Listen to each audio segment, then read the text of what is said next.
நான் மேல பிஎட் படிச்சேன். 5வது இடுப்புல ஆபரேஷன் பண்ணிக்கிட்டு போயிட்டு எக்ஸாம் எழுதுனேன் நானு. என்னோட பிஏ நான் டீச்சரா போகணும். இந்த சமுதாயத்துக்கு ஒரு ஜாதினா எப்படி காமிக்கணும்? நான் கல்வியால மட்டும்தான் முடியும், வேற எதுலாலையும் முடியவே முடியாது. என்னால எக்ஸாம் எழுத முடியாதுன்னு எல்லாருமே சொன்னாங்க, டாக்டரே சொன்னாங்க. ஆனா என்னால எழுத முடியுங்கிற நம்பிக்கை எனக்கு இருந்துச்சு.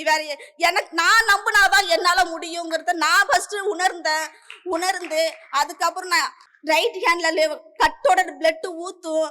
எங்க அம்மா 4 பேர் கூட இருப்பாங்க. நான் தேர்வு எழுதி 420 மார்க் எடுத்தேன் ஃபர்ஸ்ட் செமஸ்டர்ல.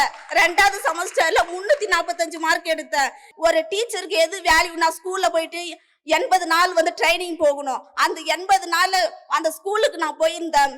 எல்லாருமே சமமா இருக்கணும் அப்படிங்கிறது நம்ம எங்க கத்துப்போம்? ஸ்கூல்ல தான் கத்துப்போம். ஸ்கூல் வழியா தான் நம்மளுக்கு வரும் அப்படிங்கறத என் ஸ்டூடெண்ட்ஸ் அனைத்து பேருக்கு நான் சொல்லியிருக்கிறேன். நம்ம எல்லாருமே நம்ம தான் ஒரு எடுத்துக்காட்டா இருக்கணும்.